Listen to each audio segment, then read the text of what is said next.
Humni qilleensaa Itoophiyaadhaa waggaa 90ffaa isaa kabajeen marsa haaromsaa bal'aa fi ijaarsa dhaabbilee seenaa isaa keessatti argame hin beekne galmeessuun dhaga'ame.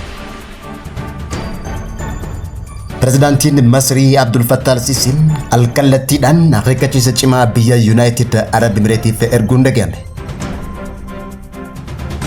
Itoophiyaan bittaa meeshaa waraanaa diroonii Raashiyaa Ooriyoonii bitachuutiin addunyaarraa sadarkaa jalqabaa qabachuun mirkanaa'e. Itoophiyaan karaa buufata doonii Jabuutiitiin xaa'oo fi bobaa biyya alaatti akka ergituuf ministeerri muummee Itoophiyaa Dr. Abiy Ahmed Jabuutii gaafachuu daayirektarri buufata doonii zoonii bilisaa Jabuutii kan ta'e Abubakar Qaadii ibsuun dhaga'ame. Daawwattootaa fi hordoftoota lammii miidiyaa nageenyi keenya bakka jirtan maratti isin dhaqqabu. Kanneen amma dhageessan hangafoota oduu teenyarraatii amma bal'ina oduu isinitti himu.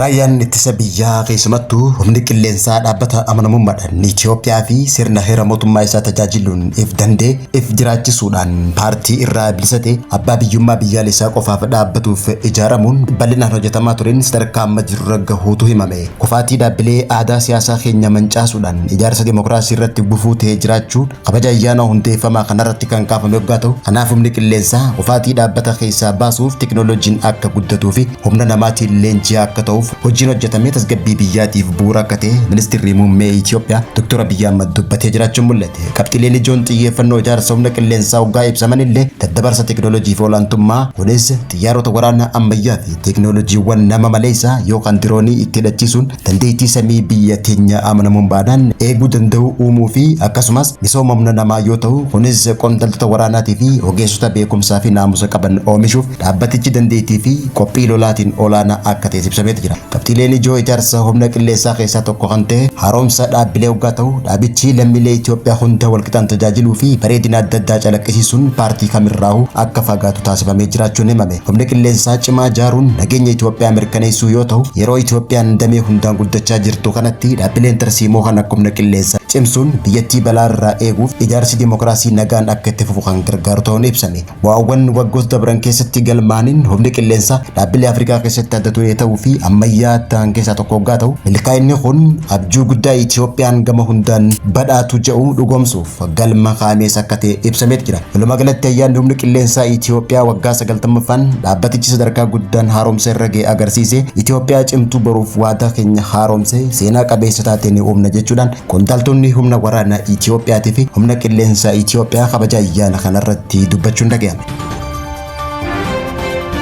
Pireezidaantiin Masrii Abdul Fattah al-Sisi biyyoonni naannawaa keenyatti milishaan akka hidhatu yeroo hunda uumuu amala godhatanii fi eeggannoo taasisuu qaban jechuudhaan addatti biyya Yuunaayitid Arab Imireetti akeekkachiisuun dhaga'ame. Akka pireezidaantii Masrii Abdul Fattah al-Sisi jedhutti hayyoon isaa biyyoota naannichaa diiguu fi qoqqooduu akka ta'e himuudhaan biyyoota gocha akkanaa amala godhataniif akeekkachiisa cimaa kan dabarsu ta'uun himame. Kana malees Abdul Fattah al-Sisi ammaan booda biyyoota naannichaa dhaabbilee seera mootummaatii fi humna waraanaa biyyoota naannichaatiin ala jiran keessatti milishaa fi jaarmiyaalee seeraan alaa uumuu isaanii fudhatama kan hin qabne ta'uu ibse. Pireezidaantiin Masrii haasawaa isaa kan xumuraatiin milishaan isaan eeguu hin danda'u jechuun kan dubbate waggaa ta'u ibsi al-Sisi kun kan bahe erga gabaasni dhiyeenya kana baheen basaasa Masrii waa'ee sochii Yuunaayitid Arab Imireet kibba Yaman keessatti raawwatu kan Suudi Arabiyaaf beeksise ta'uu isaa erga ifa godheen booda yoo ta'u kunis Suudiin yeroo jalqabaatiif erga akeekkachiisaatii fi sodaachisaa Yuunaayitid Arab Imireetiif akka dabarsu taasisee jiraachuun ifame. Suudi Arabiyaan kallattii milishoota Ayaadaarus al-Zubaydiin durfamu kanneen mootummaa Yaman keessatti beekamtii argate kuffisuu barbaadan irratti kan xiyyeeffate waggaa ta'u kunis dhumarratti Ayaadaarus Yamanii baqatee gara Yuunaayitid Arab Imireet akka baqatu kan taasise ta'uun gabaafame.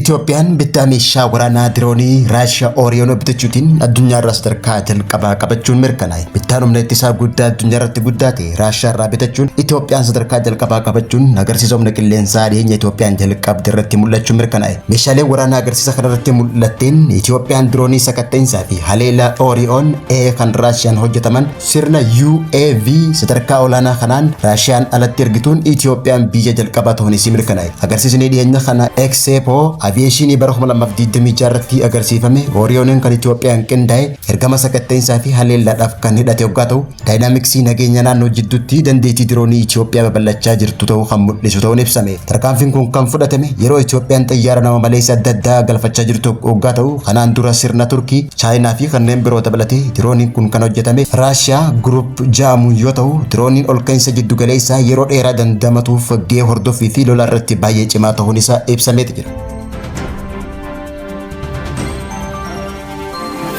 Itoophiyaan karaa buufata doonii Jibuutiitiin xaa'oo fi bobaa biyya alaatti akka ergituuf ministeerri muummee Itoophiyaa Dr. Abiy Ahmed Jibuutii gaafachuu Daayirektarri doonii zoonii bilisaa Jibuutii Abubakar Qaadii ibsuun dhaga'ame. Daayirektarri doonii Jibuutii fi zoonii bilisaa Jibuutii Abubakar Qaadii akka ibsetti ministeerri muummee Itoophiyaa waa lama qabatanii nutti dhufan jechuun bobaa hogga ta'u lama xaa'oo biyya alaatti erguu akka barbaadu nu gaafatee jira. Dr. Abiy bobaa fi xaa'oo biyya alaatti erguuf qophii ta'uu nutti hime nutillee qophii ta'uu keenya itti himne jechuudhaan miidiyaaf ibsa kennuu isaa waabeffachuun Vaas TV'n gabaasee jira. Ministeerri muummee Itoophiyaa Dr. Abiy Ahmed biyya alaa irraa oomisha galchuu irraa if qusachuu yoo ibsu kunis ifii qootiif biyya alaatti erguun barbaade jechuun dubbachuun dhaga'ame. Ji'oota sadeen dura dhaabbata Chaayinaa GCL kan itti gaafatamaa piroojeektii gaazii uumamaa naannoo Somaaleetii fi mootummaa Jibuutii gaazii naannoo Somaalee keessatti oomishame karaa buufata doonii Jibuutiitiin akka ergamu waliigaluun ni yaadatama. Yeroo sanitti gaazii karaa alaatti osoo hin ergamin dura bakka kuusaa addaa achitti dhangala'ee kuusuudhaaf akka hundeeffamuu fi guyyaatti gaazii meetira kiubii 120 oomishama jedhamee kan eegamu ta'uun himame. Dhaabbanni Chaayinaa GCL fi Jibuutii yeroo sanitti hujumoo gaazii gara Jibuutiitti geessu odoo hin xumuramin dura taankaroota gurguddoo 120 gaazii gara buufata doonii Jibuutii geessuuf akka oolu himuudhaan ijaarsi kun waggaa tokko kan fudhatu ta'uunis ibsameeti jira.